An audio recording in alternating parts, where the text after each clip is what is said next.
Namaste. Tonight I'm going to read Volume 1, Book 2, Rudra Samhita, Part 2, Chapter 4, Kama's Marriage in the Shiva Puran.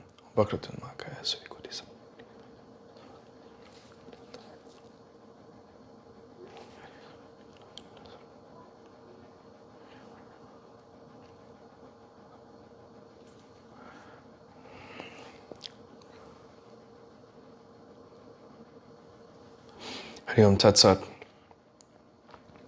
Narada said, O Lord Brahma, O Vishnu's disciple of great intellect, O creator of the world, you have narrated a wonderful story consisting of the nectar of Shiva's divine sports.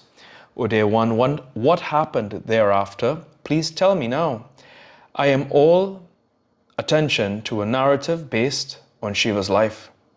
Brahma said, when Shiva had gone back to his place and I, Brahma, had vanished from the scene, Daksha remembered my words and spoke to Kama. Daksha said, O Kama, this girl is born of my body. She is endowed with beauty and good qualities. She fits you admirably. Take her as your wife. This powerful girl shall ever be under your righteous control and shall be your constant companion as long as you wish. Brahma said, saying so, he presented to him the girl born of his sweat after naming her Rati.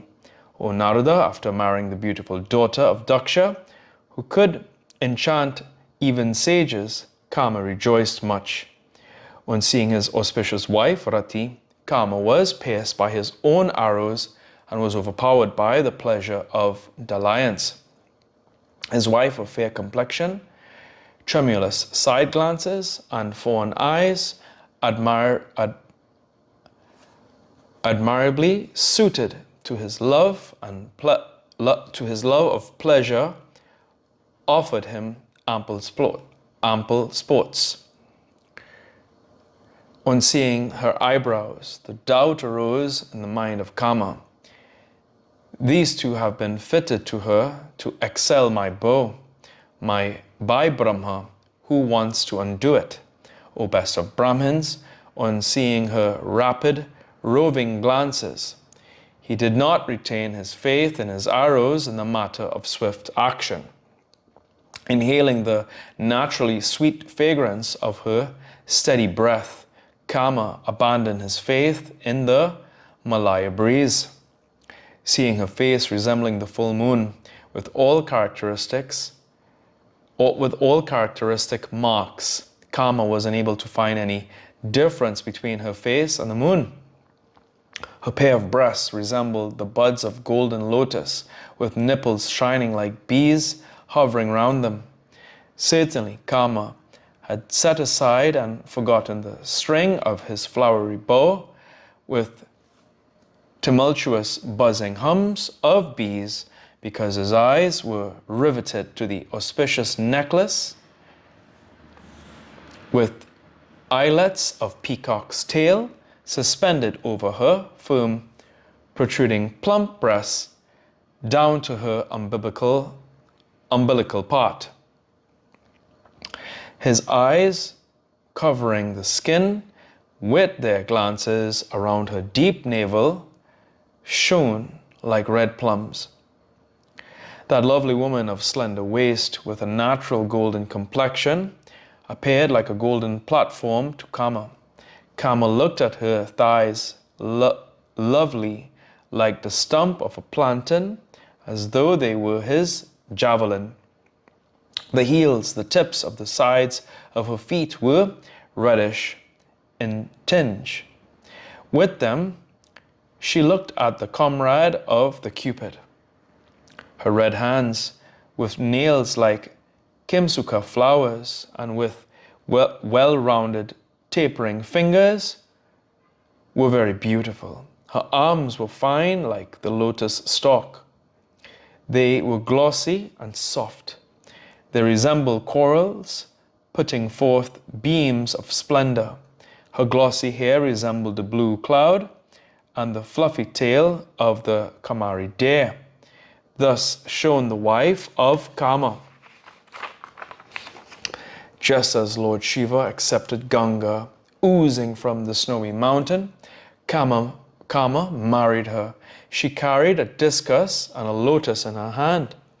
She had arms fine as the lotus stalk. She had wavelets of her eyebrows. Her side glances rose up and down like gentle tides. She had eyes resembling a blue lotus. The curly locks of hair on her body were like the mossy growth in the river. She shone with her mind expanded like the tree. Her deep navel resembled the deep eddy. Thus shone Rati with her beautiful body. In fact, she appeared to be the abode of beauty itself, like Rama, goddess Lakshmi. She had 12 varieties of ornaments. She was an expert in the 16 types of amorous gestures. She was capable of charming the whole world. She illuminated all the 10 quarters. Seeing Rati like this, Kama eagerly accepted her, just as Vishnu accepted Lakshmi, who approached him with love. In his height of joy, the deluded Kama forgot the terrible curse of Brahma, and so he had no occasion to mention about it to Daksha. Great festivities heightening the pleasure of everyone ensued. O dear one, my son Daksha was more delighted than everyone else. He rejoiced. Having reached the acme of happiness, Kama thought all miseries were at an end. Daksha's daughter Rati was highly delighted on getting Kama as her husband. The sweet-voiced Kama rejoiced with her like the cloud of sunset mingled with sparkling lightning. Thus Kama took Rati to his chest in his happy delusion, like the yogin, his knowledge. Having secured a fine husband, Rati, with face shining like the full moon, shone like Lakshmi, having secured Hari. Let's see if there's no footnotes. So here ends today's reading of the Shiva Puran.